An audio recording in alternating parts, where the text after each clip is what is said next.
Hey guys, Digitech Lifestyle here, back with another video. This one's a bit of an odd one. It's going to be talking a bit about the climate change and net zero and all that kind of stuff. I'm not going to read out everything here, but if you could read that, and I'd like to know what you guys think of this whole agenda that they're pushing, because I've got a story to show you as well about a shipping company that's actually banning electric vehicles, electric. Anyway, I'll play. Anyway, let me get you this because I think this is important to play off first because they're talking about the agriculture, how much it produces, and how they don't think that we can get there unless we do something with agriculture. Let me play you, okay? Agriculture contributes about 33% of all the emissions of the world, depending a little bit on how you count it, but it's anywhere from 26 to 33. And we can't get to net zero. We don't get this job done unless agriculture is front and center as part of the solution. But with a growing population on the planet, we just crossed the threshold of 8 billion fellow citizens around the world.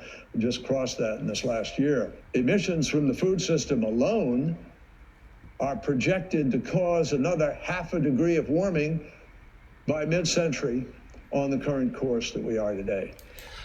He says that talking about agriculture contributing to emissions and all that kind of stuff. What about cars? What about other things that they're doing? What they're using to destroy the earth? The planes that they keep flying around in. They keep banging on about this climate change. Yet they're saying we have to go net zero, while Africa and other nations have to do the same. But they have what we need, and the world runs on those natural resources, the natural gases, the oils and stuff like that. Are we destroying the earth as a result of that, how we're extracting? Is the question. Could there be a better way of extracting? Is the other question that could be asked. Do we not need natural gas anyway because it's natural? You know, these questions. And also people are starving still. He's talking about, you know, the production of food, but we're still wasting a lots of food. We waste so much when we could actually be feeding these people that are starving. Do you know what I mean? And why are we, you know, having such big agricultural plants that are making so much food when we could actually do it locally and produce it much better and fresher? Is that because we don't have enough land? Maybe not. But why not have dedicated plots of lands for each town, each city or whatever it is, for natural, organic vegetable production?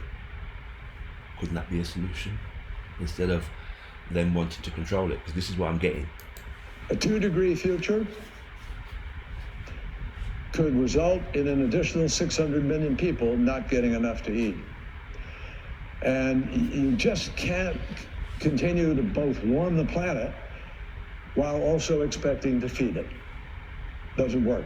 So we have to reduce emissions from the food system to keep the 1.5 degrees alive. Why do we have to keep 1.5 degrees alive?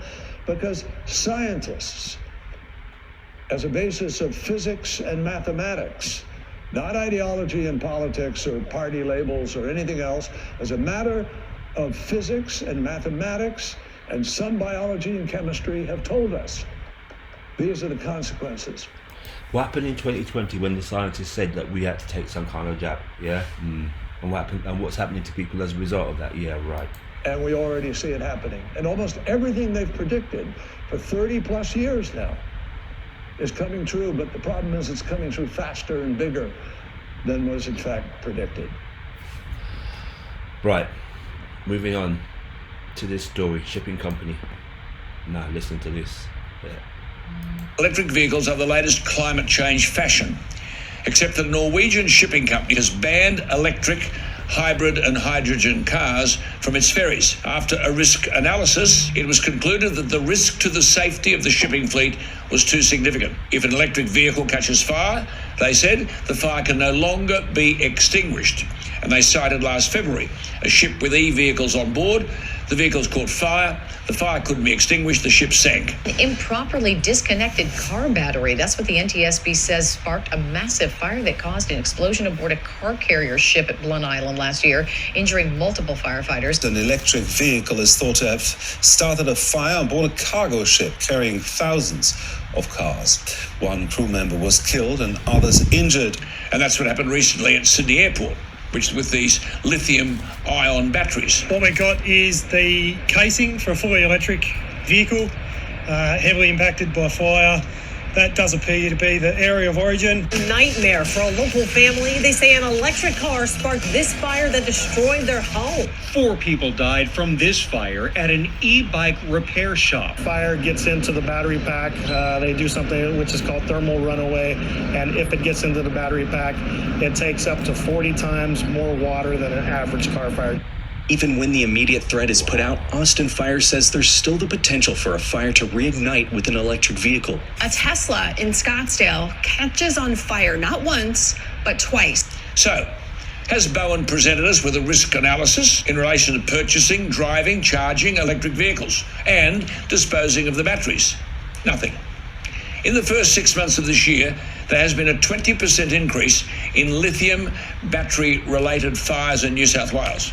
We are seeing a lot more incidents in and around lithium-ion batteries. The cause of the fire was a lithium-ion battery that had failed. The suspected cause, a lithium battery-powered e-scooter that was being charged. The different marks on the wall is where the battery is actually exploded.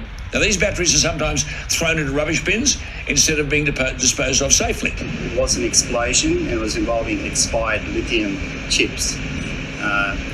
The process they were using was putting these chips in a bucket and putting some water in the bucket to actually make an oxidization process occur. Wow.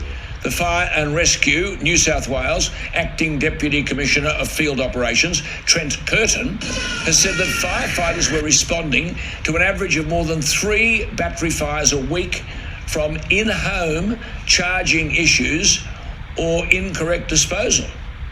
I mean, surely to goodness know-alls like Bowen should be fully informing users of electric vehicles as to where the risks lie. He won't do that because he's ideologically committed to getting rid of petrol-fired cars and forcing us into electric vehicles. Now is the time for the conversation on how we increase the uptake of electric and low emissions vehicles.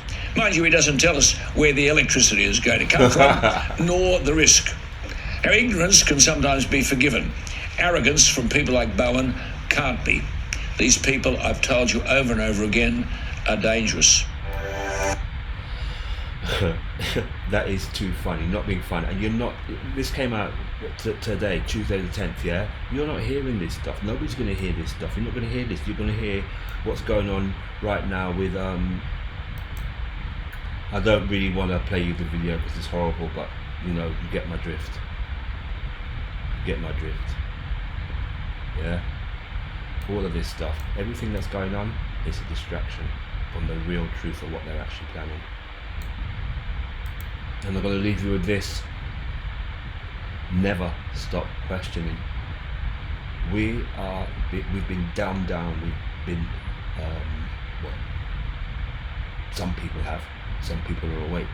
I'm not one of these people that are going to believe everything that comes out of, you know, especially mainstream media right now. And in fact, I haven't been bothered with mainstream media for quite some time because there's always this left and right agenda, or there's this, do you know what I mean? Or they portray a left and right agenda, but they actually mean the same damn thing. Because when it comes down to wars and all that kind of stuff, both parties, whether they're in the UK or in the USA, agree with doing it. So in my view, and whether it be in Europe as well, Europe are kind of the same. They all follow a plan. Anything that's happening right now has been orchestrated, in my view. That's me. You can't tell me that country which I showed you earlier on, that's doing that stuff in that strip, that little place, that little piece of land that those people live on. Only 2 million of them, you know, live on. Is worth that. You know, to do that to a people is not right. And I'm shocked to think that people agree with it, you know. But then you always have a left and a right. You always have a right and a wrong. You always have a light and a dark. You're always going to have people that see it from one's perspective, and others see it from another. In this world, we live it in the light and dark, and right now we're going through a dark period. Right now we're going through a very dark period. The world's going through a dark period, but it's going to come out in the light. What's going to happen is we're going to emerge, but I'm hoping emerge a fear being as opposed to a control being, because I think part of what's going on with that little strip of land is likely to portray as to what happens next, because we are likely to go into this war footing, and if that happens globally, because you can think of all the other countries that are likely to be involved in this, and I'll show you them here. And the West Bank, all these other countries are likely to be involved in it. You know, you're going to see, you know, possible things kicking off. Possible. I don't know. And this man here has been calling for peace for a long time. And I'm not going to go any further than that anyway. I think I'll leave it there. I think I don't want to get people telling me. Anyway, Dish Lifestyle out. Take care of yourself. Have a great day.